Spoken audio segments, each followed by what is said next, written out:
बिस्मिल्लाहिर्रहमानिर्रहीम। अस्सलामुअलैकुम वरहमतुल्लाहि वबरकातुहू। और सब नाजरीन, आप सब कैसे हैं? कि उम्मीद करता हूं कि आप सब अच्छे होंगे। और आज हम अरबिक ग्रामर क्लासेस शुरू करने वाले हैं। और ये जो क्लास शुरू होने वाला है ये एकदम बेसिक लेवल से शुरू होगा और इसको हम डेप्थ में लेके जाएंगे, क्योंकि हम इंटेंसिव कोर्स करने वाले हैं। क्योंकि हमारा मकसद है कुरान मजीद और अहादीस को समझना, यानी हमारा मकसद है दीनी तालीम हासिल करना। और इसके सिलसिले से मैं और एक चीज़ आपको बता दूं कि इसमें दीनी तालीम भी हासिल कर सकते हैं और साथ साथ अगर कोई मिडिल ईस्टर्न कंट्रीज में जाके जॉब करना चाहता है तो उनके लिए भी ये काफ़ी मुफीद होगा। ये हमारा कोर्स स्ट्रक्चर ऐसा बनाया गया है कि इसमें आप कुरान मजीद का तालीम हासिल करें और अहादीस के बारे में तालीम हासिल करें और अहादीस को और कुरान मजीद को पढ़कर आप समझ सके। जैसे कि अब इंग्लिश में आपके सामने अगर कोई फ्रेज कहा जाएगा या कोई सेंटेंस कहा जाएगा तो उसका जो मफहूम है और मानी है आपके जहन में ऑटोमेटिकली आ जाता है। तो इसमें भी अगर अब इसके साथ ये जुबान के साथ एक बदनसीबी है कि पढ़ा जाता है लेकिन सामीन को कुछ समझ में नहीं आता है, जो कि उर्दू जुबान बोलने वाली जगहों में रहते हैं या फिर कोई दूसरी जुबान बोलने वाली जगहों में रहते हैं, उन तक जो है समझ का फेर है, यानी उनको समझ में नहीं आता है। तो हम कोर्स इस तरीके से करेंगे कि अगर कोई चीज यानी कि अगर कोई पैराग्राफ कहा जाए, कोई रिटन पार्ट हो तो वो हम समझ सके और हम बेसिक लेवल से लेके चलेंगे। और मैं आपको बता दूं अपने बारे में कि मैं ना कोई स्कॉलर हूं, मैं एक ग्राउंड लेवल का बंदा हूं और मुझे शौक था कि मैं कुरान मजीद का इल्म हासिल करूं और अहादीस का इल्म हासिल करूं, अहादीस को समझूं, कुरान मजीद को समझूं। तो उसके लिए मैंने काफी काविश की और मैं कहीं तक पहुंचा हूं। तो मैं ये तो नहीं कहूंगा कि मैं स्कॉलर हूं, बस मैं आपसे ये कहना चाहूंगा कि मैं आपको समझाने की कोशिश करूंगा और बहुत आगे तक इंशाअल्लाह लेके जाऊंगा आप सबको। तो हम आगाज करते हैं। और हम कोई भी जुबान को सीखने के लिए आपको कुछ जुबान का सहारा लेना पड़ता है। तो यहाँ पे हम उर्दू जुबान का सहारा लेंगे, हिंदी का सहारा लेंगे और हम इंग्लिश का सहारा लेंगे, ताकि आपके अज़ान आलिया तक मैं अपनी बात को पहुंचा सकूं। तो अब हम शुरू करते हैं। सबसे पहले किसी भी जुबान के बारे में बता दूं कि उसके लेटर्स को जानना पड़ता है, या इंग्लिश में अगर कहा जाए तो अल्फाबेट्स को जानना पड़ता है। और अरबी जुबान में अल्फाबेट्स को हुरूफ तहज्जी कहते हैं। हुरूफ यानी लेटर्स, हर्फ यानी लेटर, एक लेटर को हर्फ कहा जाता है, हुरूफ जो है लेटर्स को कहा जाता है। यानी कि प्लूरल फॉर्म अगर आप देखेंगे तो उसको कहा जाएगा हुरूफ, और हर्फ यानी कि एक लेटर, वन लेटर। तो अब इसमें ग्रामरियन का अलग अलग मानना है कि कुछ का मानना है कि 28 हुरूफ है अरबी जुबान में, और कुछ ग्रामरियन का मानना है कि 29 हुरूफ है। तो इस कंफ्यूजन में हम नहीं पढ़ के, हम जो भी तरीके से जो है बीच में एक मियाना रवी इख्तियार करके बीच का एक रास्ता इख्तियार करेंगे और हम एक सूरत इख्तियार करके और हम समझने की कोशिश करेंगे। तो अब मैं जो है लेटर्स है उसके बारे में आपको हल्का सा जो है तमहीद देने जा रहा हूँ, इंट्रोडक्शन देने जा रहा हूँ। तो अब लेटर्स के बारे में बता रहा हूँ कि अलिफ, ये जो पहला लेटर है इसको कहा जाता है अलिफ, और एक हमजा भी है, उसके बारे में मैं बाद में आपको बताऊंगा। पूरे लेटर्स के बारे में जो है पढ़ने के बाद आपको मैं बताऊंगा हमजा क्या है। तो ये है अलिफ, बा, ता, सा, जीम, हा, खा। अच्छा, आपको और एक चीज बता दूं, जो उर्दू जुबान पढ़ने वाले उनके लिए ये एक इंस्ट्रक्शन है कि जहां पे ए साउंड आता है उर्दू जुबान में, वहां पे आ साउंड आएगा अरबी जुबान में। जिस जिस लेटर में, जिस जिस हर्फ में ए साउंड पे जो खत्म होता है तो उस जगह में आ साउंड आएगा अरबी जुबान में। जैसे कि बे, उर्दू में कहा जाता बे, तो अरबी में इसको बे नहीं कहा जाएगा बल्कि बा कहा जाएगा। उर्दू में कहा जाता ते, तो इसको अरबी में ते नहीं कहा जाएगा बल्कि ता कहा जाएगा। तो उस तरीके से फिर से मैं दोहरा रहा हूं कि अलिफ, बा, ता, सा, जीम, हा, खा, दाल, जाल, रा, जा, सीन, शीन, स्वाद, ज़्वाद, तौ, ज़ौ, आइन, गैन, फा, काफ, काफ, लाम, मीम, नून, हा, वाओ, या। अब आपने एक चीज महसूस किया होगा कि ये जो ऑर्डर है, ये जो सीरियल है, नून के बाद जनरली जो है वो वाव आता है, फिर हा आता है, फिर ये आता है। मैंने ये ऑर्डर को चेंज किया है। वो इसलिए चेंज किया है क्योंकि अगर आप डिक्शनरी खोलेंगे, जैसे कि इंग्लिश की एक डिक्शनरी है, इंग्लिश टू अरबिक, जिसका नाम है हैंड्सवेयर। डिक्शनरी का नाम है हैंड्सवेयर, HANS, हैंड्स, WEHR, वेयर। तो हैंड्सवेयर डिक्शनरी में आप देखेंगे कि ये ऑर्डर से जो है हुरूफ है, यानी नून के बाद वाव नहीं है बल्कि हा है, फिर वाव है, फिर या है। तो इसकी वजह यह है कि ये जो मैंने ऑर्डर को चेंज किया है, क्योंकि ये जो लास्ट के दो हुरूफ है, यानी कि वाव और या, ये बहुत ही मैटर करता है अरबी जुबान में, और इसको हुरूफ इल्लत कहा जाता है। इसके लिए ये इल्लत यानी ऐसा हर्फ जो मतलब इल्लत से मुराद बीमारी वाले हुरूफ, ठीक है। तो ये हुरूफ इल्लत है, इसमें कुछ चेंजेस आएंगे अरबी जुबान में, बल्कि काफी चेंजेस आएंगे। तो इसके लिए इसको अलहदा करके रखा गया है और इसको आखिरी में लाया गया है, यानी कि वाव और या, ये सेकंड लास्ट लेटर हो गया और ये जो है लास्ट लेटर हो गया। तो इसलिए हमने जो है जरा ऑर्डर चेंज किया है, यानी कि यहां पे हा के जगह में वाव आना था, जबकि हमने हा यहां पे रखा, वाव और या को आखिर में रखा है। तो ये चीज, इसमें कोई बड़ी बात नहीं है, बस आप ऑर्डर से कोई मतलब नहीं है, आपको जो है समझना है, ग्रामर तक पहुंचना है, मफहूम तक पहुंचना है, बस ये आपका मकसद रहना चाहिए शुरू से लेके आखिर तक। तो आप देख चुके होंगे, फिर से मैं एक बार दोहरा देता हूं। अलिफ, बा, ता, सा, जीम, हा, खा, दाल, जाल, रा, जा, सीन, शीन, स्वाद, ज़्वाद, तौ, ज़ौ, आइन, गैन, फा, काफ, काफ, लाम, मीम, नून, हा, वाव, या। तो अब मैं इसको रब करने लगा हूं।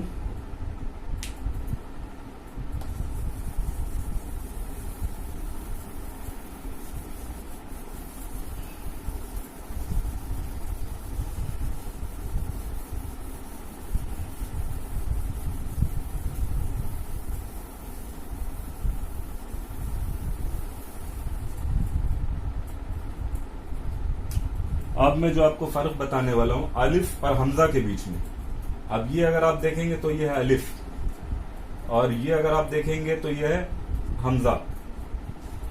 तो अरबी में अगर अलिफ जो है, जैसे इंग्लिश के एतबार से मैं आपको समझा रहा हूं कि अलिफ जो है लेटर है लेकिन कॉन्सोनेंट नहीं है, यानी इसमें कोई आवाज नहीं है। अगर अलिफ को अलग से लिखा जाएगा तो इसका कोई आवाज नहीं आएगा। तो अब अगर ये वाला जो लेटर है, इसके ऊपर हमजा है, हमजा का साइन है, और इसको अगर हम लोग अ करके अगर कहेंगे तो ये जो असल में ये अलिफ का आवाज नहीं है, ये हमजा का आवाज है। तो हमजा जो है उसमें आवाज होगा अ, उ, ई, ये तीन जो है वोवल साइन होते हैं। तो अलिफ जो रहेगा अगर अलग से रहेगा तो उसमें कोई आवाज नहीं होगा, कोई स्पीच साउंड नहीं होगा। तो कॉन्सोनेंट उसको कहा जाता है इंग्लिश में जिसमें कोई स्पीच साउंड हो, जिसमें कोई आवाज आए तो उसको कॉन्सोनेंट कहा जाता है। तो अलिफ जो है लेटर है, लेकिन अलिफ is a letter but it is not a consonant. Consonant का मतलब हो गया which has got speech sound, which has got,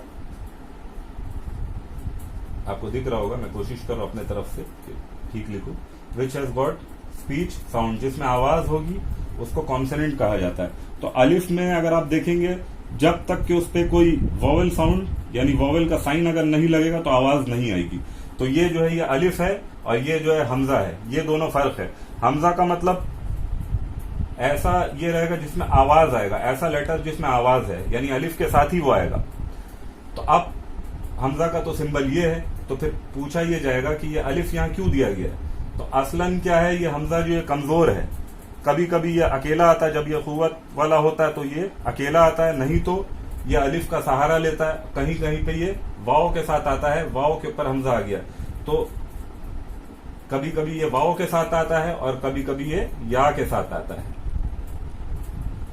यानी इसको एक कुर्सी चाहिए। जब ये कमजोर होता है हमजा तो इसको एक कुर्सी चाहिए। तो कभी कभी ये अलिफ का कुर्सी लेता है, कभी कभी ये जो है वाव का कुर्सी लेता है, और कभी ये या का कुर्सी लेता है। ये आगे चल के फ्यूचर में, मुस्तकबिल में आपको जब मैं और चीजें पढ़ाऊंगा तो ये काफी आसान हो जाएगा आपके लिए। तो आप बस ये समझ ले कि अलिफ ऐसा लेटर है जो कि कॉन्सोनेंट नहीं है क्योंकि उसकी आवाज नहीं है, और हमजा अ उ ई, ये 3 आवाज अगर आएगी तो ये हमजा है, ये अलिफ नहीं है। तो हमजा के ऊपर हमेशा जो है ये ऐन के गले के तरह आपको एक सिंबल मिलेगा। हमजा जो भी आप अरबी में देखेंगे ऐन के गले के तरह ये सिंबल मिलेगा, और ये ऊपर ये साइन रहेगा जिसको हम उर्दू में जबर कहते हैं, लेकिन हम अरबी में इसको फतहा कहते हैं। तो इसके बारे में हम तफसील से आगे पढ़ेंगे।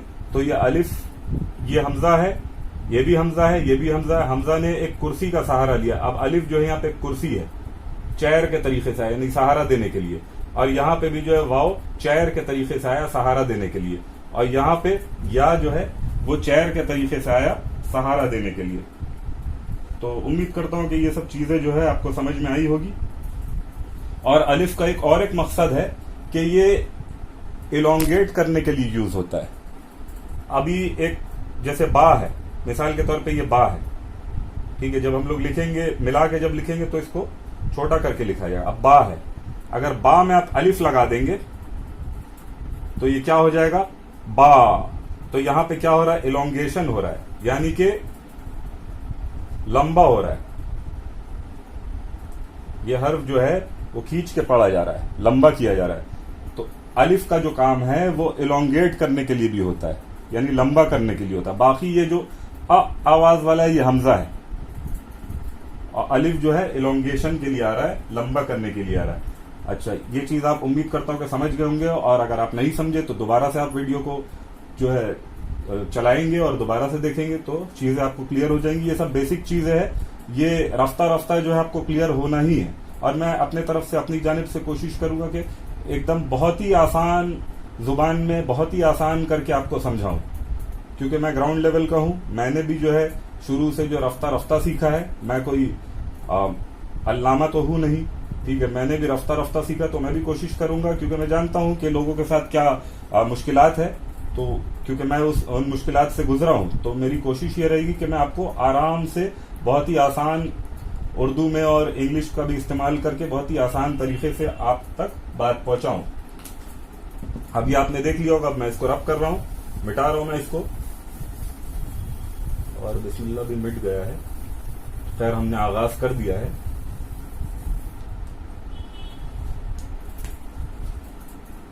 अब मैं आपको आगे बताने वाला हूं।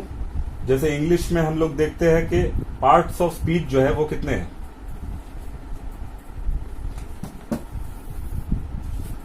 इंग्लिश में how many parts of speech are there.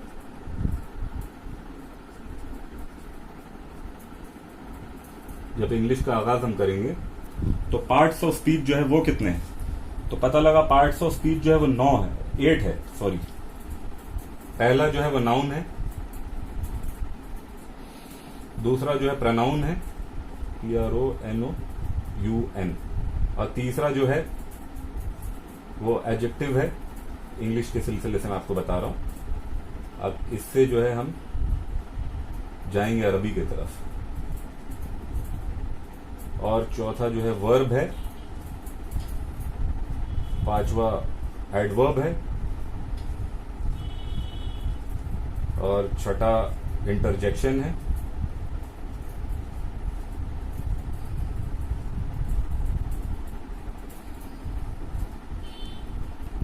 सातवां प्रेपोजिशन है। ये ऑर्डर चेंज हो सकता है, इसमें कोई जरूरत नहीं है कि मतलब ये सेम जो ऑर्डर में हम पढ़ते हुए वही ऑर्डर रहे। और आठवां जो है वो है कंजंक्शन। तो इंग्लिश में अगर हम देखेंगे तो पार्ट्स ऑफ स्पीच जो है वो 8 है, लेकिन अरबी में हम जब पार्ट्स ऑफ स्पीच देखेंगे तो वो कितने हैं, वो 3 है। तो इंग्लिश में how many parts of speech are there, 8। जब हम अरबी में आएंगे तो पार्ट्स ऑफ स्पीच कितने हैं, 3। अरबी में जो पार्ट्स ऑफ स्पीच है वो 3 है। तो अब ऐसा क्यों है कि अरबी में 3 है और इंग्लिश में 8 है? तो उसकी वजह यह है कि ये 3 पार्ट्स ऑफ स्पीच में ये पूरे 8 पार्ट्स ऑफ स्पीच आ जाएंगे। ये जो 3 पार्ट्स ऑफ स्पीच है, जैसे कि पहला पार्ट ऑफ स्पीच जो है वो नाउन है, इंग्लिश में ही आपको करके बता रहा हूं। अरबी का जो पहला पार्ट ऑफ स्पीच है वो नाउन है, और दूसरा जो है वर्ब है, और तीसरा जो है वो पार्टिकल है। पहला जो है अरबी का पार्ट ऑफ स्पीच जो है वो नाउन है। ये अरबी हो गया, मैं लिख दे रहा हूं आपके लिए, अरबिक। इसमें 3 है और ये इंग्लिश के आपके सामने जाहिर है। तो पहला जो नाउन है अरबी में, दूसरा वर्ब है और तीसरा पार्टिकल है। नाउन को अरबी में इस्म कहा जाता है, इस्म। नाउन को जो है अरबी में क्या कहा जाता है? इस्म कहा जाता है।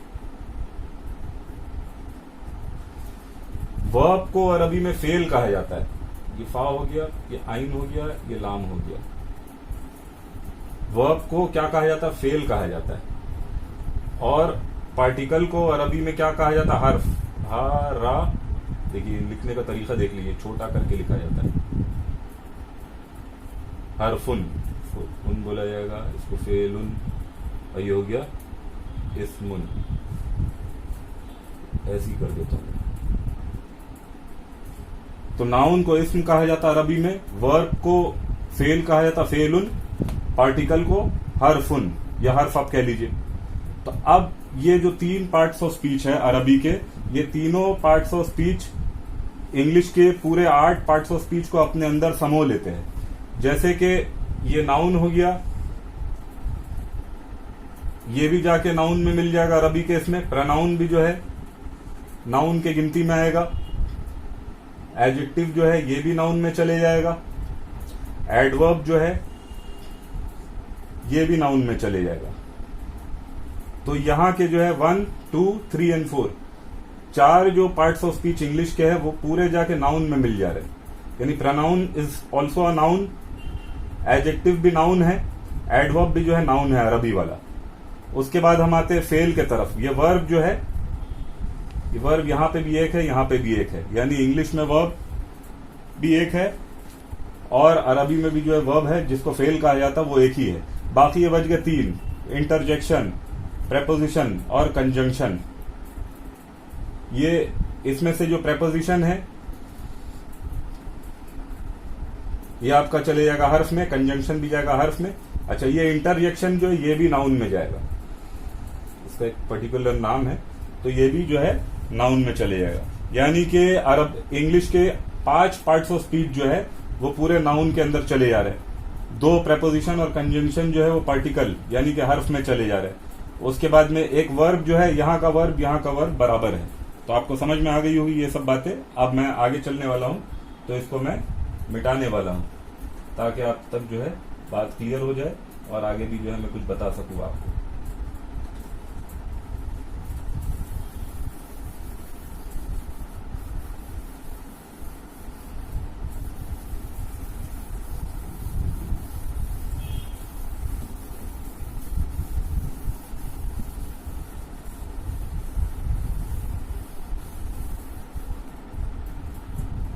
अब हम आते हैं वॉवेल के ऊपर। जैसे इंग्लिश में जो हम कहते हैं कि वॉवेल, इंग्लिश में कितने वॉवेल होते हैं? 5 होते हैं, ए, ई, आई, ओ, यू। अब इंग्लिश के वॉवेल की तरफ हमें नहीं जाना है, हमें अरबी की तरफ जाना है। तो अरबी में जो वॉवेल 3 ही होते हैं, 3 आवाज आएगा। जैसे कि अभी आप एक ये लिख देते हैं, जैसे बा लिखते हैं हम, ये अ आवाज आया। बा के ऊपर अगर ये आप जो ये सिंबल दे देंगे तो अ, तो पूरा ये मिला के हो जाएगा ब। तो ये एक वॉवेल है। उसके बाद में फिर बा लिखता हूं, अब ये हो गया जैसे बु, और फिर ये एक हो गया, ये हो गया बी। तो बी, बु, बा। तो ये 3 ही वॉवेल साउंड है अरबी जुबान में, यानी बी, बु, बा। और ये सब जो वॉवेल के जो साउंड है, वॉवेल का साउंड है, वो ये शॉर्ट वॉवेल साउंड है। तो ये जो है हल्का आवाज आएगा, यानी शॉर्ट में बी, बु, बा। तो ये शॉर्ट वॉवेल साउंड हो गया। अब इसको लंबा करने का तरीका क्या है? ये जो शॉर्ट वॉवेल साउंड है, इसको अगर हमें लंबा करना है तो अब बी के साथ में जो है, जैसे ये बी है, इसमें अगर या लग गया तो अब इसको पढ़ा जाएगा बी। इसको जैसे आप पढ़ेंगे, लंबा कर लीजिए जैसे बी। अब इसके साथ में अगर जो है ये वाला बु है, लेकिन इस पे अगर आप वाव लगा देंगे इसकी जस्ट आगे में, तो अब ये क्या कहलाएगा? लंबा खींच दीजिए आप, ये इलोंगेट हो गया बू।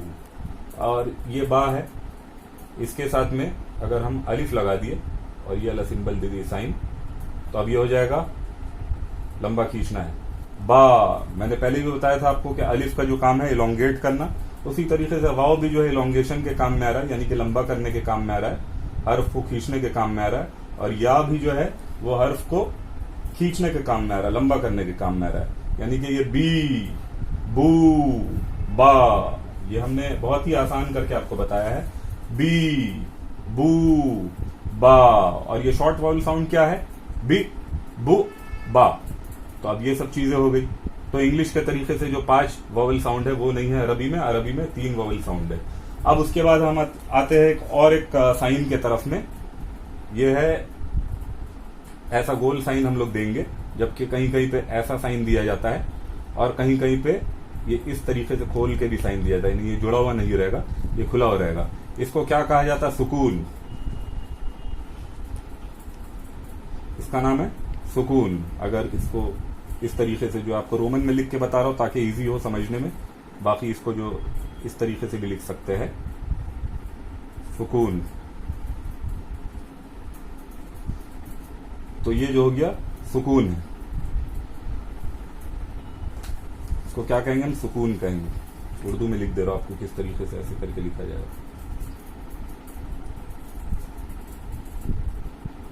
सुकून। तो ये जो सिंबल है सुकून है, इसमें से हम ये वाला सिंबल लेके चलेंगे क्योंकि हम लोग को जो पढ़ने में इसमें इजी होगा। ये सिंबल को जो है हम अभी नहीं लेंगे लिखने में। ये सिंबल आपको जो अभी मैं आपको बुक से जो आगे का जो कोर्स पढ़ाने वाला हूं तो उसमें ये सिंबल रहेगा आपका, यानी गोल सर्कल की तरह ये सिंबल रहेगा। तो ये एक सिंबल हो गया सुकून। अच्छा, अब हम आते हैं ये सिंबल की तरफ। इस सिंबल को उर्दू में पेश कहते हैं और इसको अरबी में जम्मा कहेंगे हम, ZAMMA, जम्मा। और इस सिंबल को उर्दू में हम जेर कहते हैं। इसको हम अरबी में कहेंगे कसरा, KASRAH,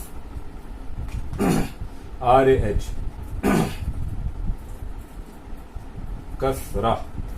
फिर हम आते हैं इस सिंबल के तरफ। इसको जो है हम उर्दू में जबर कहते हैं, ZABAR। इसको हम अरबी में कहेंगे फतहा, FATHAH, फतहा। तो अब ये जो उर्दू में जबर है, ये अरबी में इस सिंबल को, इस साइन को फतहा कहा जाएगा। और जो उर्दू में पेश सिंबल है या साइन है, उसको अरबी में जम्मा कहा जाएगा। और उर्दू में जो जेर सिंबल है, यानी कि ये जो नीचे बी जिसमें आवाज आ रहा है, इसको अरबी में कसरा कहा जाएगा। और ये वाले सिंबल को सुकून कहा जाएगा। गोल सर्कल की तरह जो सिंबल है, इसको क्या कहा जाएगा, सुकून। तो उम्मीद करता हूं कि आपको ये सब बातें समझ में आ गई होंगी। अब मैं आगे की तरफ कूच कर रहा हूं।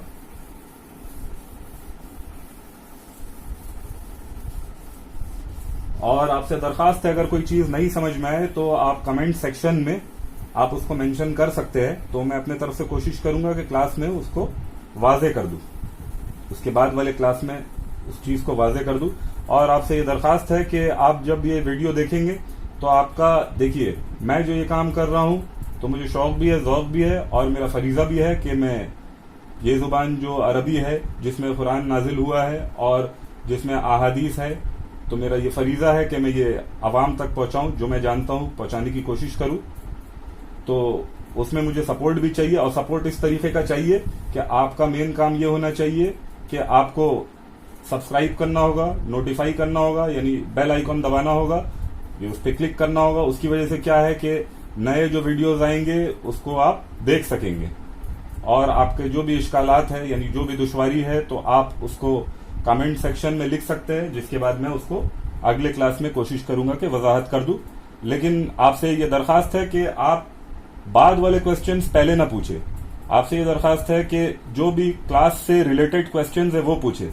अब आप जो है, अभी हम जैसे पहले क्लास में है, आप 20वें क्लास का अगर क्वेश्चन पूछेंगे तो उसमें आप भी उलझ जाएंगे और मुझे भी कंफ्यूज कर देंगे, क्योंकि मैं एक रफ्ता रफ्ता सिस्टम के तहत चलूंगा। एक बुक को हम फॉलो करने वाले, बुक का नाम है, लिख के बता दे रहा हूं आपको, रोमन में लिखता हूं, दुरूसुल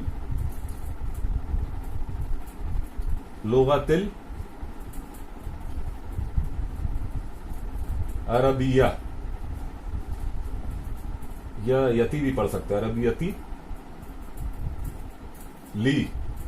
अब इधर आ जा रहा हूं मैं, ये इसको इधर ही लिख दे रहा हूं, दुरूसुल लुगतिल अरबियती लिगैरी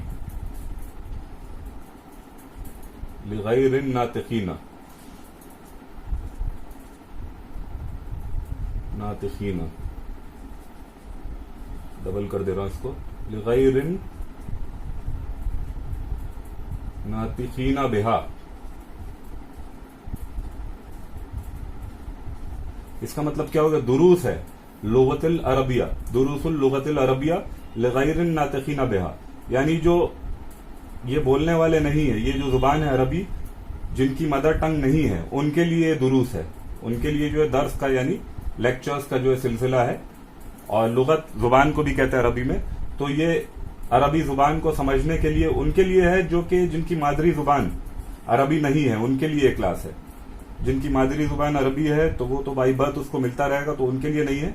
जिनकी मादरी जुबान अरबी नहीं है उनके लिए है। तो ये बुक को हम फॉलो करने वाले हैं। ये 3 जिल्दों पे मुश्तमिल बुक है। तो हम रफ्ता रफ्ता पहला बुक पढ़ेंगे, उसके बाद दूसरे वॉल्यूम के तरफ जाएंगे, फिर तीसरे वॉल्यूम के तरफ जाएंगे, और मैं अपने तरफ से कोशिश करूंगा कि आपके दिमाग तक बात को पहुंचा दूं। तो आपसे ये दरखास्त है कि आप लाइक करेंगे, सबसे पहले सब्सक्राइब करेंगे, बेल आइकॉन दबाएंगे, नोटिफाई करेंगे, उसके बाद आपको वीडियोस आते रहेंगे, और उसके साथ साथ आपको शेयर भी करना होगा। ये दरखास्त है इसलिए क्योंकि ये इस काम को अगर मुझे आगे बढ़ाना है तो शेयर होगा, सब्सक्राइब होगा, देखा जाएगा वीडियो, तभी मेरे लिए जो है ये मुफीद है, ताकि मैं इसको आगे तक जो है इसको परसू कर सकूं, ये काम को जो आगे तक पहुंचा सकूं। ठीक है, तो ये बात हो गई। अब इसके बाद जो है हम चलते हैं दूसरी तरफ। अब जैसे ये सुकून के बारे में और जो वॉवेल के बारे में जो अब हम बात करने वाले हैं, जैसे अब ये बा है या ये ता है, और उसके साथ में अगर आप बा लगा दीजिए, अब सुकून कैसे है, वॉवेल कैसे है, इसके ऊपर हम बात करेंगे। ये पहला जो हर्फ है ये ता है, 2 नुक्ते इसमें, और दूसरा जो हर्फ है ये बा है, नीचे में नुक्ता है, ये हो गया बा। तो ता और बा, ता इसलिए कह रहा हूं क्योंकि ये अरबी जुबान है, ते नहीं कहा जाएगा, ते उर्दू के लिए है, बे उर्दू के लिए है, ता जो है वो अरबी के लिए है। तो ये ता हो गया और ये बा हो गया। अब इस पे ये वाला सिंबल मैं लगा रहा हूं, साइन सिंबल जो भी आप समझे, इसको हरकत कहा जाता है, हरका या हरकत। ठीक है, अब ये लगा है, इसको हम क्या कहते हैं अरबी में? जम्मा कहते हैं। ठीक है, अब मैं कोशिश ये करूंगा कि मैं उर्दू के जो टर्म्स है उससे हट के जो है अरबी के टर्म्स कहता रहूं, ताकि आपके भी जो जहन में बात पहुंच जाए। तो ये हो गया तू। अब इस पे ये सुकून दे दिया जैसे मैं, तो इसको क्या पढ़ा जाएगा? तुब।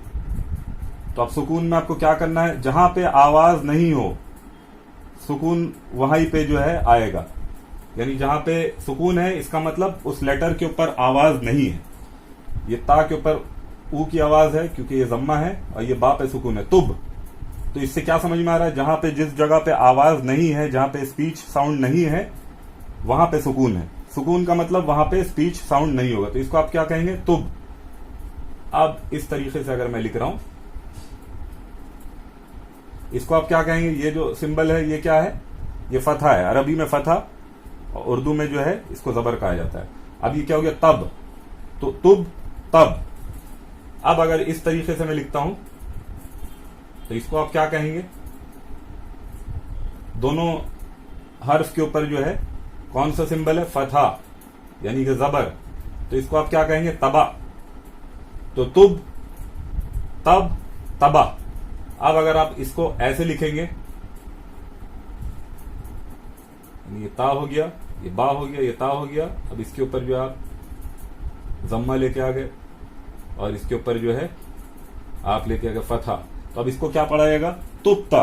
तो इससे ये हमें समझ में आया कि जहां पे सुकून है वहां पे रुकना है। जिस जगह पे भी सुकून है, जिस हर्फ के ऊपर सुकून है, तो उसको हमें प्रोनाउंस नहीं करना है। जहां पे सुकून है वहां पे स्पीच साउंड, हरकत वाले स्पीच साउंड नहीं होंगे, यानी जो वोवल में आ उ ई जो साउंड आता है वो नहीं होगा, बल्कि हमें रुकना है। यहां पे सुकून है बा के ऊपर, तो इसको हम क्या पढ़ेंगे? तुब ता, तुब ता।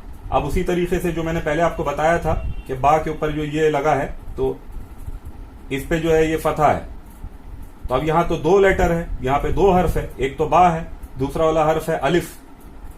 तो अब ये जो अलिफ है, अलिफ इसको इसलिए मैं कह रहा हूं, इसको हमजा इसलिए नहीं कह रहा हूं मैं क्योंकि इसके ऊपर कोई हरकत नहीं है। अगर ये वाला साइन जो है फतहा का साइन अलिफ के ऊपर होता तो इसको मैं अलिफ नहीं कहता, इसको मैं हमजा कहता। तो ये बा हो गया और अलिफ हो गया। तो अब इस अलिफ लेटर के ऊपर में क्या साइन है, तो अब यहां पे जो साइन आपको अज्यूम करना होगा कि यहां पे साइन है सुकून, क्योंकि जहां पे कोई आवाज ना आए तो अगर वहां पे कोई साइन नहीं भी दिया रहेगा तो आपको ये समझना होगा कि उस जगह में सुकून है। तो ये अलिफ के ऊपर जो है सुकून। अब उसी तरीके से अब जैसे ये है, इसके ऊपर जो है आ गया आपका जम्मा यानी कि पेश। अब इस पे कोई साइन नहीं दिया, बू, ये बा हो गया लंबा खींच के इलोंगेट करके बा, और ये हो गया बू। तो बू के वाव के ऊपर कोई सिंबल नहीं है, कोई साइन नहीं है।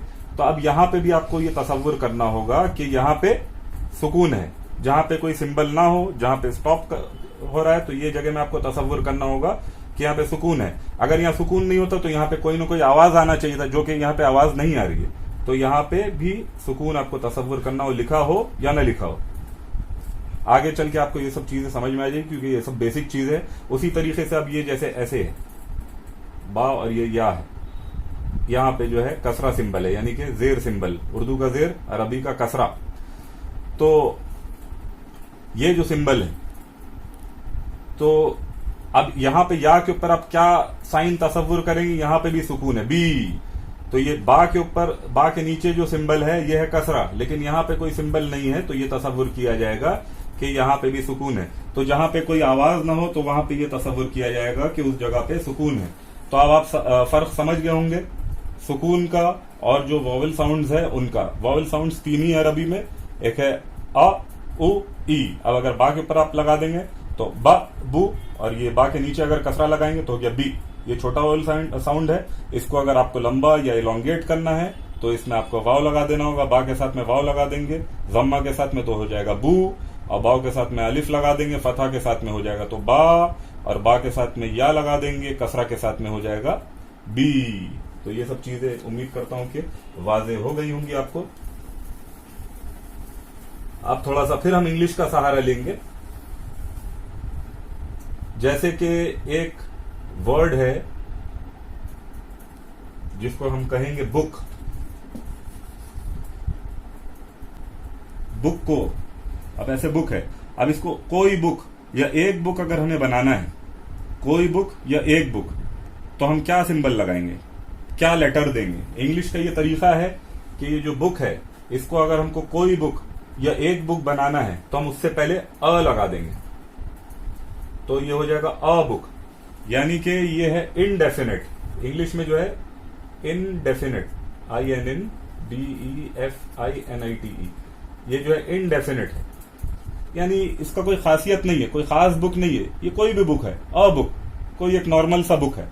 तो इंग्लिश में अगर कोई नाउन को, ये बुक जो है ये नाउन है क्योंकि ये नेम ऑफ अ थिंग है, तो इंग्लिश में अगर कोई नाउन को इनडेफिनेट बनाना है तो उसके पहले आपको अ या एन लगाना होगा, जो कोई सपोर्ट करे। जैसे अंडा है अगर है, EGG एग, तो इसमें अ एग तो होगा नहीं, गलत हो जाएगा, तो यहाँ पे एन एग लगेगा। तरीका है, ठीक है, वो तो इंग्लिश जो पढ़े उन जानते ही होंगे। तो एन एग लगेगा, तो अ या एन लगेगा। तो ये भी जो है इनडेफिनेट है। इनडेफिनेट का मतलब क्या हुआ कि कोई भी अंडा, ये कोई खास नहीं है। तो ये जो तरीका इंग्लिश में है ये इनडेफिनेट के लिए। अब अगर मुझे इस चीज को डेफिनेट बनाना है तो इंग्लिश में ये तरीका इनडेफिनेट करने के लिए अ या एन लगता है। अब अगर इसको इंग्लिश में मुझे डेफिनेट बनाना है, यानी कि कोई खास बुक बनाना है या खास अंडा बनाना है या खास कोई चीज बनाना है, तो फिर हम क्या करेंगे, तो फिर ये तरीका है डेफिनेट बनाने के लिए अ बुक के जगह जो है हम द बुक कर देंगे, THE द बुक। तो ये हो गया डेफिनेट। डेफिनेट का मतलब खास। अब ये मैं इसमें भी लिख दे रहा हूं ताकि जो उर्दू दा हजरात है, ठीक है, डेफिनेट का मतलब हो गया खास। तो द बुक डेफिनेट मतलब खास, अब उसी तरीके से एग को अगर हमको डेफिनेट बनाना, खास अंडा, ये खास बुक तो हो गया द बुक। अब द एग, तो ये खास एग के बारे में बात हो रही है, ठीक है, ये भी डेफिनेट हो गया, ठीक है। खास ऐसे जो उर्दू नहीं जानते हैं उनके लिए रोमन में लिख दे रहा हूं, खास।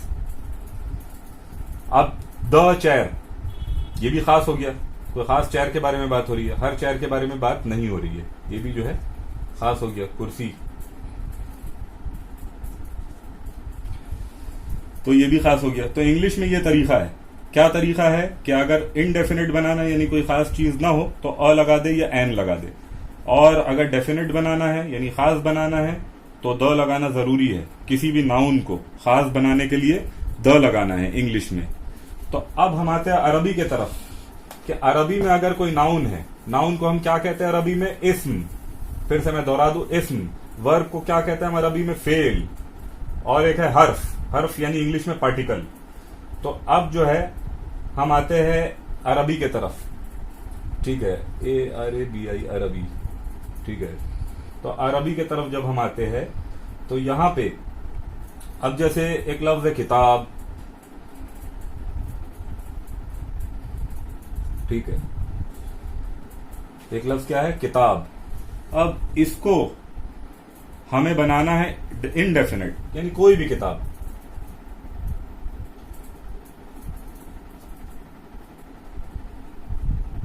ये किताब क्या है? ये इस्म है, यानी कि नाउन है, क्योंकि एक नाम है ये, तो किसी भी चीज का नाम है तो ये नाउन है। और अरबी में नाउन को क्या कहते हैं? इस्म कहते हैं। उर्दू दा हजरात के लिए भी है कि वो तो जानते ही है बेहतर कि अरबी में, अरबी और उर्दू में जो है काफी सिमिलैरिटी है, तो उसमें उनको समझ में आएगा कि इसको इस्म कहा जाता है, यानी कोई चीज है तो उसको इस्म कहा जाता है। तो अब ये किताब है, तो अब इसको इनडेफिनेट बनाने के लिए आखिरी के हर्फ के ऊपर डबल सिंबल दे देंगे, डबल वॉवल सिंबल, 2 पेज दे दिए आखिरी के हर्फ के ऊपर।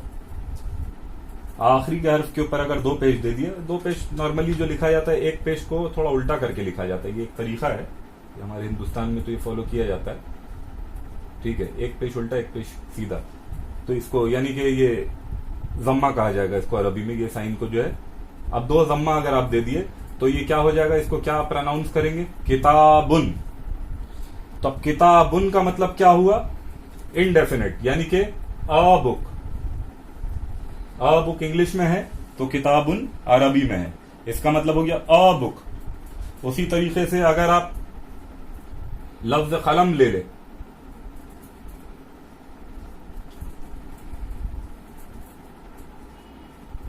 तो ये क्या हो गया? कलमुन। कलम अरबी लफ्ज है जो कि उर्दू में आया है, तो कलम का मतलब हो गया पेन। अब कलमुन जब आपने इसको ये जो डबल जम्मा आपने लगा दिया तो ये हो गया इनडेफिनेट। इसका तर्जुमा इंग्लिश में हो जाएगा अ पेन। तो किताबुन, कलमुन। अच्छा, उसके बाद एक लफ्ज आता बाब। ये हो गया बाबुन। बाबुन दरवाजे को कहते हैं, बाब, बाप नहीं, बाब, ठीक है, बाबुन। तो ये बाबुन का मतलब क्या हो गया? अ डोर। अ डोर ये इनडेफिनेट है। तो इनडेफिनेट कैसे बनाया जाता है अरबी में? डबल पेश या डबल जम्मा लगा के, इसको क्या कहा जाएगा? DOOR, door. तो किताबुन अ बुक, कलमुन अ पेन, बाबुन अ डोर। तो ये सब क्या है? इनडेफिनेट, यानी कोई खास के बारे में बात नहीं हो रही, ये एक नॉर्मल सी बात है।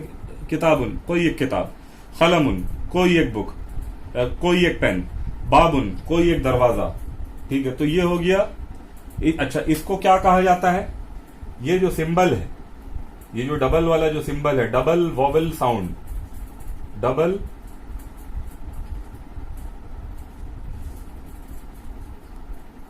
वॉवल सिंबल, ठीक है। ये अब जैसे मैं आपको लिख के दिखा रहा हूं, जैसे ये बा है, इसके ऊपर ऐसे आ गया तो ये बुन का आवाज निकलेगा, ठीक है। या फिर इसके ऊपर ऐसे भी आ सकता है, बन का आवाज निकलेगा, या फिर इसके नीचे ऐसे भी आ सकता है, यानी डबल वोवल साउंड है। इसको क्या कहा जाएगा? डबल कसरा। और ये जो डबल फथा और ये डबल जम्मा, तो ये जो नून का आवाज आ रहा बुन बन बिन, तो इस सिंबल को जो डबल आता है इसको क्या कहा जाता है? तनवीन। TANVEEN, तनवीन। इस सिंबल को क्या कहा जाता है? तनवीन।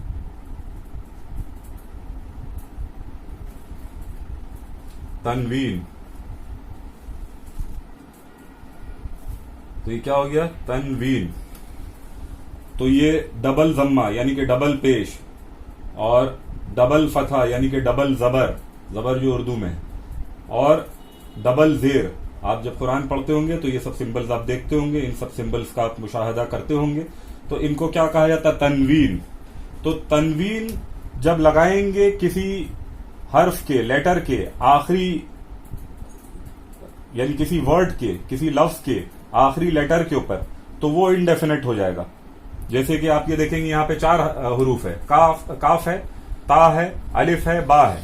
इसके आप आखिरी हर्फ के ऊपर जब तनवीन लगा रहे हैं, यानी ये जो तनवीन लगा, तो अब ये क्या हो गया? किताबुन। तो ये तनवीन लगने की वजह से ये जो लफ्ज है ये इनडेफिनेट हो गया। तो तनवीन लगा के जो है इनडेफिनेट बनाया जाता है अरबी में। अब बात ये निकलती है कि अब इसको हम डेफिनेट कैसे बनाएं। तो डेफिनेट कैसे बनाएंगे वो मैं यहीं पे आपको दिखा दे रहा हूं कि अब ये जो किताबुन है इसको हमें डेफिनेट बनाना है। ये तो इनडेफिनेट है, यानी कोई एक किताब, खास कुछ नहीं है इसमें। अब इसको अगर आपको डेफिनेट बनाना है, अच्छा आप ये सब नोट कर ले, उम्मीद करता हूं कि आप पॉज प्ले करके जो है इसको आप नोट कर लेंगे, क्योंकि मुझे दिखाने के लिए जो है मिटाते रहना पड़ेगा। अब जैसे ये लफ्ज है, ये किताबुन है, ठीक है। अब जैसे ये लफ्ज है किताबुन, तो अब ये 3 तरीके से हो सकता है, ऐसे मैंने आपको बता दिया। किताबुन, किताबन, किताबिन। जो किताबुन जो है ऐसे भी आ सकता है, या ये ऐसे भी आ सकता है, किताबन, जो कि मैंने बन बुन बिन आपको दिखाया था, किताबन। और इस तरीके से भी आ सकता है, किताबिन।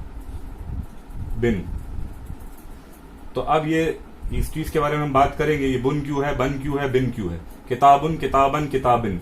तो ये 3 तरीके से, ये जो नाउन है ये 3 तरीके से आ सकता है अरबी में। किताबुन भी आ सकता है, किताबन भी आ सकता है, किताबन भी आ सकता है। अब कहां पे क्या आ रहा है, कहां पे किताबुन आ रहा है, कहां पे किताबिन आ रहा है, और कहां पे किताबन आ रहा है, ये जुमले के अंदर उसके सियाक और सिबाक को समझते हुए हम फैसला करेंगे कि ये कहां पे किताबुन आ रहा है और क्यों आ रहा है। ये जब हम आगे फर्दर स्टडीज करेंगे तो हमको ये बात समझ में आ जाएगी, वाज़ेह हो जाएगी ये बात। कहां पे किताबुन आ रहा है, कहां पे किताबन आ रहा है, कहां पे किताबिन आ रहा है। तो ये सब चेंजेस आएंगे, 3 तरीके से आएगा, या तो किताबुन आएगा, या तो किताबन आएगा, या तो किताबिन आएगा। इसी तरीके से ये जो हम पढ़ रहे हैं खलमुन, खलमन, खलमिन, ये भी 3 तरीके से आएगा, या तो खलमुन आएगा, या तो खलमन आएगा, या तो खलमिन आएगा। इसको भी मैं दिखा दे रहा हूं लिख के आपको। ये खलमुन हो गया, उसके बाद जो है ये जो है खलमन, खलमन, उसके बाद में ये जो है इस तरीके से आएगा खलमिन। उसी तरीके से ये जो बाबुन है ये जो है ऐसे आएगा बाबन, उसके बाद में ये जो है बाबिन। अच्छा यहाँ पे आप एक चीज गौर की होंगे कि यहाँ पे बाबन जब लिखा गया तो एक अलिफ का जो है ये अलग से इजाफा हो गया, जबकि इन सब में इजाफा नहीं हुआ। खलमुन में अलिफ का इजाफा नहीं है, खलमिन में अलिफ का इजाफा नहीं है। अगर आप किताबुन देखेंगे यहाँ पे आखिरी हर्फ में अलिफ का इजाफा नहीं है, और यहाँ पे किताबिन अगर देखेंगे तो बा के बाद अलिफ का इजाफा नहीं है। जबकि आप देखेंगे कि ये जो बीच में है यानी किताबन जो है इसमें अलिफ का इजाफा है, खलमन इसमें अलिफ का इजाफा है, और बाबन इसमें भी अलिफ का इजाफा है। तो इजाफा ये जो है ये स्पेलिंग रूल है। जब भी आप इस तरीके से लाएंगे, यानी कि मन जब आएगा तो ये स्पेलिंग रूल है, ये अरबी ग्रामर में ये पढ़ा जाता है, ये कॉमन सी चीज है।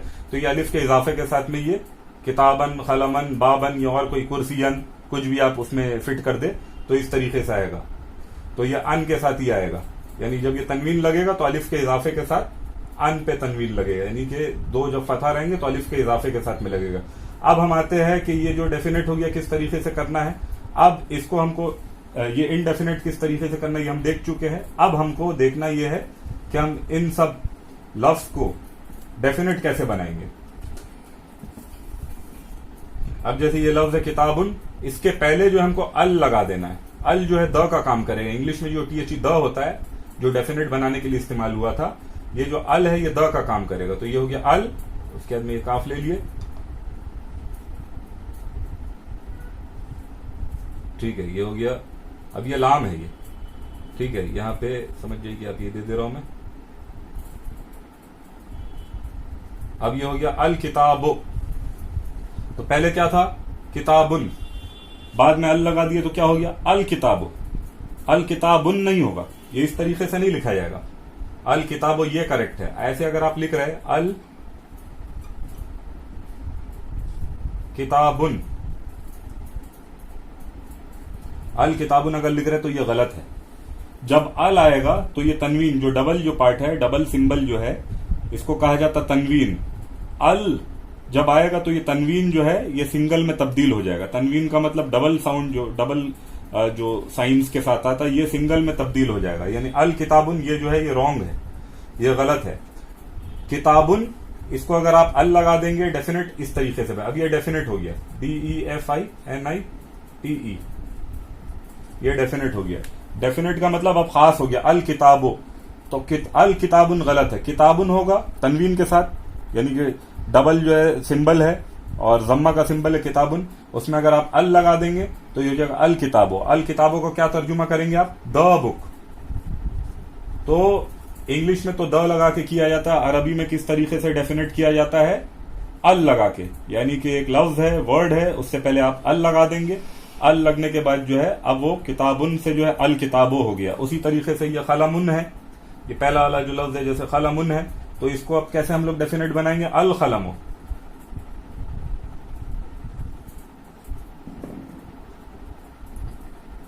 इसको डेफिनेट बनाने के लिए अब हो गया ये अल खलमो।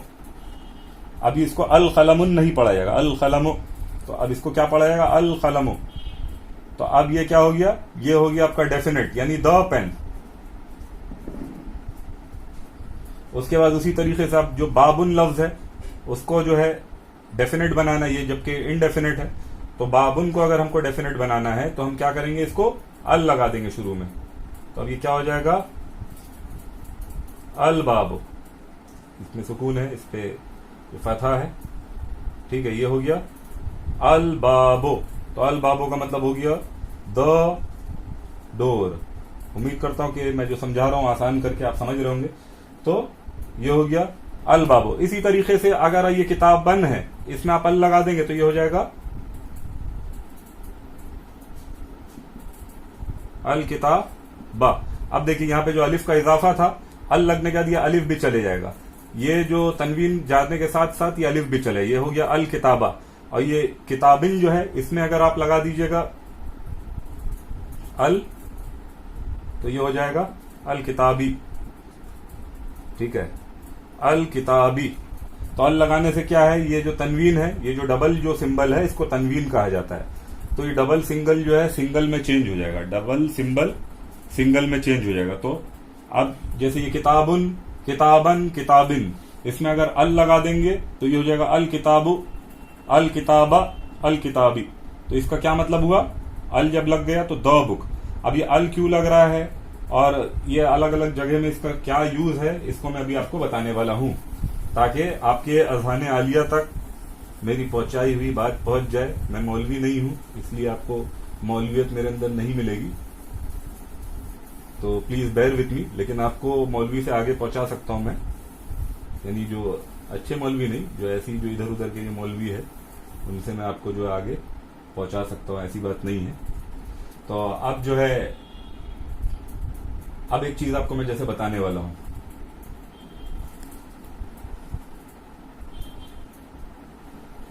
अब जैसे हम लोग एक लिखते हैं, अब देखिए चेंजेस कहां क्या आते हैं। अच्छा, एक चीज सबसे पहले आपको और एक चीज जो है मैं बता दूं, बल्कि इसी में बता देता हूं।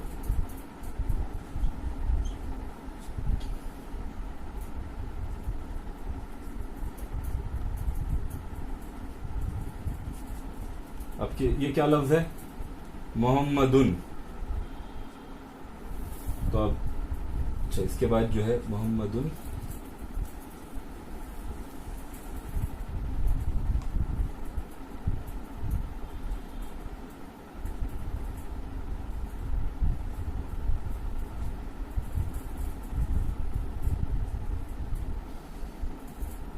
ठीक है, मोहम्मदुन रसूलुल्लाह,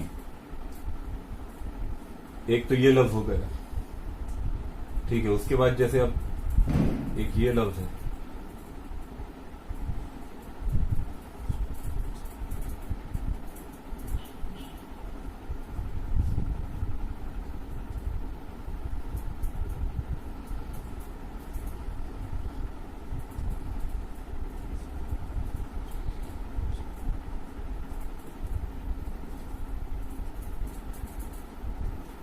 ठीक है, ये आगे भी अशहदु अन्ना मोहम्मदन अब्दुहु व रसूलुहु, तो मैं इतना अशहदु अन्ना मोहम्मदन अब्दुहु व रसूलुहु, ठीक है, तो ये भी लिख ही देता हूं, अशहदु अन्ना मोहम्मदन अब्दुहु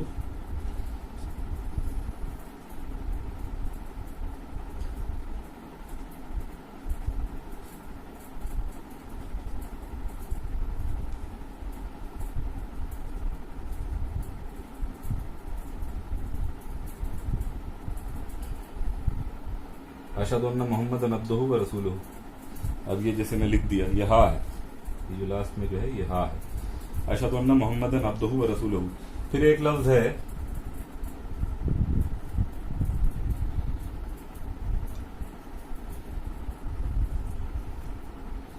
अस्सलामु अला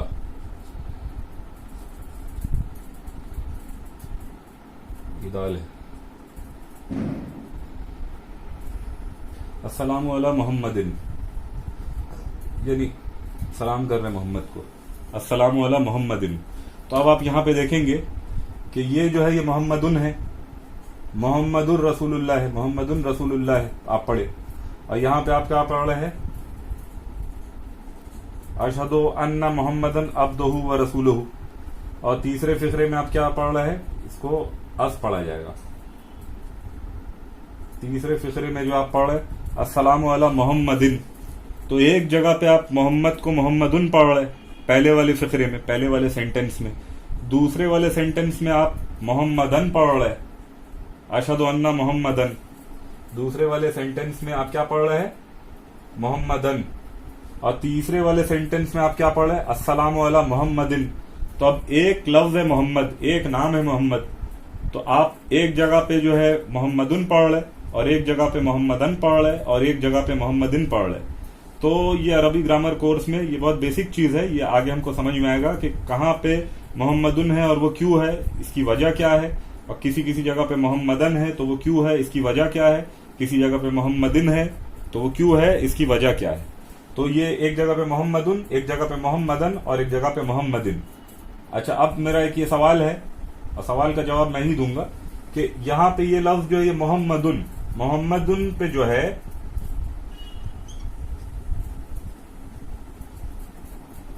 ये देख रहे आप तनवीन है, इसको क्या कहा जाता है, जो डबल जो सिंबल है इसको तनवीन कहा जाता है। तो तनवीन तो हम लोग पढ़े थे कि ये अलामत है इनडेफिनेट के लिए। तनवीन हमने क्या पढ़ा था, ये जो है तनवीन इनडेफिनेट बनाता है, तनवीन इज इक्वल टू इनडेफिनेट, यानी कि कोई खास नाम, कोई खास पन ना हो। लेकिन ये मोहम्मदुन ये तो प्रॉपर नाम है, ये तो डेफिनेट है। तो तनवीन जो है अलामत है, जैसे हम लोग किताबुन में अगर किताबुन इस पे अगर तनवीन लग रहा है तो ये जो है अबुक हुआ, लेकिन यहां मोहम्मदुन पे जब तनवीन लग रहा है तो ये मोहम्मदुन जो है डेफिनेट है। तो उसकी वजह यह है कि ये मोहम्मद तो नाम है, मोहम्मद तो एक ही है। अब मोहम्मद का अगर तस्करा निकलेगा तो एक होंगे या 10 होंगे, या तो वो तो कोई खास है, ये तो प्रॉपर नेम है।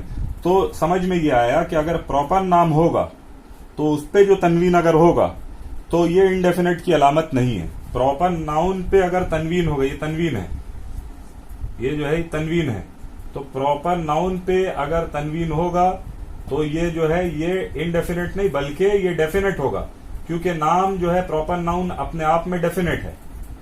तो समझ में ये आया कि अगर प्रॉपर नाउन पे तनवीन है तो वो हर हाल में डेफिनेट है, इनडेफिनेट नहीं है। और अगर प्रॉपर नाउन ना हो, यानी नॉर्मल जो है लफ्ज है या अल्फाज है, जैसे किताब है, बाब है, कुर्सी है, तो इन सब पे अगर तनवीन हो तो ये इनडेफिनेट होगा। और अगर प्रॉपर नाउन पे मोहम्मदुन, जैसे फिर उसके बाद और भी जैसे नाम है, ठीक है, जैसे क्या नाम है, नूहुन, नूहुन, तो ये भी जो है ये डेफिनेट है, ये नबी का नाम है, तो ये हो गया डेफिनेट। उसके बाद जो लफ्ज अली है, अलीयुन,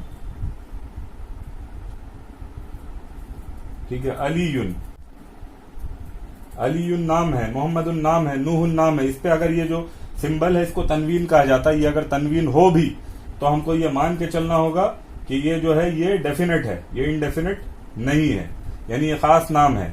लेकिन जो दूसरे अल्फाज है उनके साथ में अगर तनवीन लगा रहेगा तो तरीका ये है कि उनको क्या समझा जाएगा, इनडेफिनेट समझा जाएगा। यानी किताबुन तो अ बुक, बाबुन अ डोर, कुर्सीयुन अ चेयर, तो इस तरीके से समझा जाएगा। तो उम्मीद है कि बात क्लियर हो गई होगी। अच्छा, अब आपको और एक चीज मैं आपको बता दूं कि जहां पे डबल जम्मा होता है उसका एक नाम है अरबी इसमें। अब इसको मैं मिटा देने वाला हूं, ये जो मैं लिखा हूं इसको मैं रब कर दे रहा हूं, मिटा दे रहा हूं।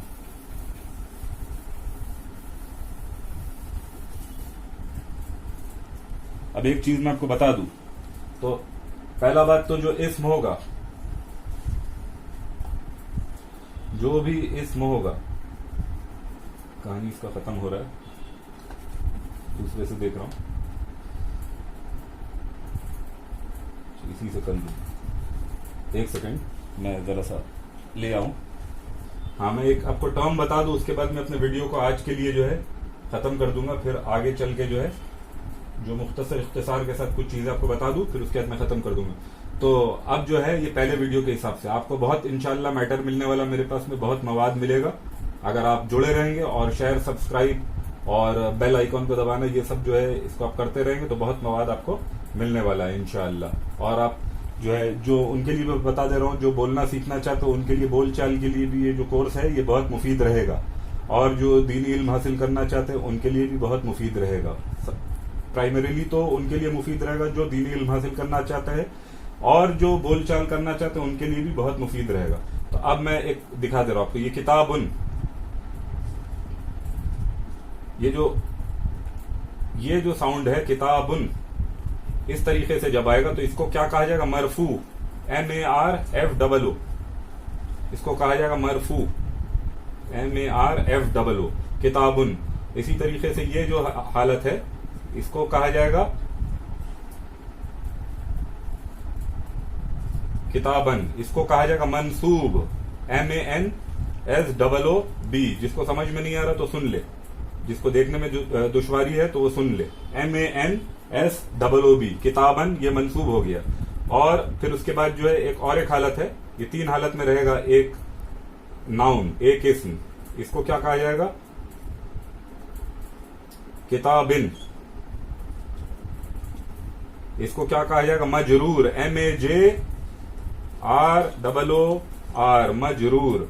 तो इसका क्या नाम है, मजरूर। तो किताबुन, किताबन, किताबिन। तो इसी तरीके से बाबुन, बाबन, बाबिन। तो उन साउंड जब आएगा तो ये हो गया मरफू, अन साउंड जब आएगा तो ये हो जाएगा मंसूब। तो ये टर्म है, ये याद रखना, ये अरबी टर्म है। और जब इन साउंड आएगा यानी किताबिन तो ये हो जाएगा मजरूर। तो इसका क्या नाम है, मजरूर। चाहे आप अल के साथ में इसको जो है अल किताबो भी कर सकते हैं, अल किताबो, तो ये तब भी ये मरफू कहलाएगा, ठीक है।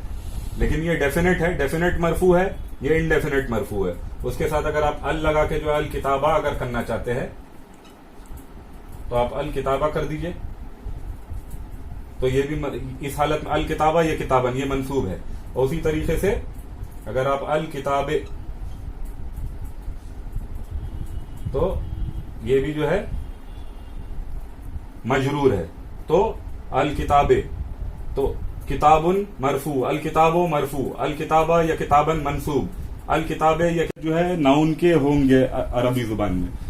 तो मोहम्मदुन, मोहम्मदन, मोहम्मदिन। उसी तरीके से बाबुन, बाबन, बाबिन। बाबुन क्या है, मरफू है।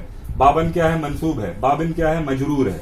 तो ये तीन हालत जो है ये रहना ही रहना है, आप ये समझ ले। नाउन जो है ये तीन हालत में रहेगा। इसको इंग्लिश में एक टर्म है नॉमिनेटिव केस यूज बोला जाता है इंग्लिश में, नॉमिनेटिव केस।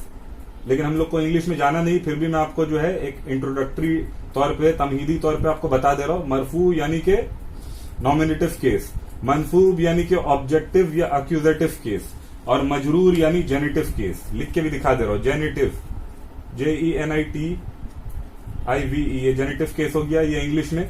उसके बाद जो है ये ऑब्जेक्टिव केस है, ऑब्जेक्टिव केस जिसको हम मंसूब कहते हैं, TIVE। और उसके बाद में जो है ये हो गया नॉमिनेटिव केस, NOMINATIVE, ये हो गया नॉमिनेटिव केस। तो अब ये इंग्लिश में मरफू जो है ये नॉमिनेटिव केस हो गया, मंसूब ऑब्जेक्टिव केस हो गया, मजरूर जेनेटिव केस हो गया। इंग्लिश खाली तमहीद के तौर पे, इंग्लिश को याद करने की जरूरत नहीं है। आपको जो मेन याद करना है ये मरफू याद करना है, और मंसूब याद करना है, मजरूर याद करना है। मरफू कैसे लिखा जाएगा, मीम रा फा वाओ आइन, ठीक है, ये मरफूउन, मरफूउन। उसी तरीके से मंसूब कैसे लिखेंगे, इसी के इधर लिख के दिखा दे रहा हूं मैं। मंसूब मीम नून, ये स्वाद आ गया, वाओ आ गया और बा आ गया, मंसूबुन, मंसूबुन। उसके बाद में ये हो गया मंसूब। मजरूर कैसे लिखेंगे, इसके बगल में लिख दे रहा हूं मैं, मजरूरुन, ये हो गया मजरूर। तो ये नाउन जो होता है यानी इस्म, इस्म जो है तीन हालत में रहेगा, या तो मंसूब रहे, या तो सबसे पहले मरफू रहेगा, या तो मंसूब रहेगा, या तो मजरूर रहेगा। अच्छा, ये बाय डिफॉल्ट रहेगा। मरफू जो है हमेशा जो है उन साउंड के साथ ही होता है, तो हमेशा जो कोई भी लफ्ज होगा तो बाय डिफॉल्ट ये रहेगा, किताबुन। अगर किताब है तो किताबुन या अल किताबो, ये जो है ये बाय डिफॉल्ट है, ये हमेशा जो है मरफू हालत में होगा।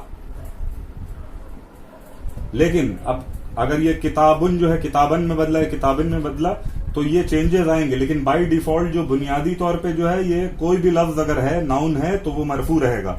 और नाउन जो है उनके तीन हालात होते हैं, एक जो है मरफू हालत, एक मंसूब हालत, एक मजरूर हालत।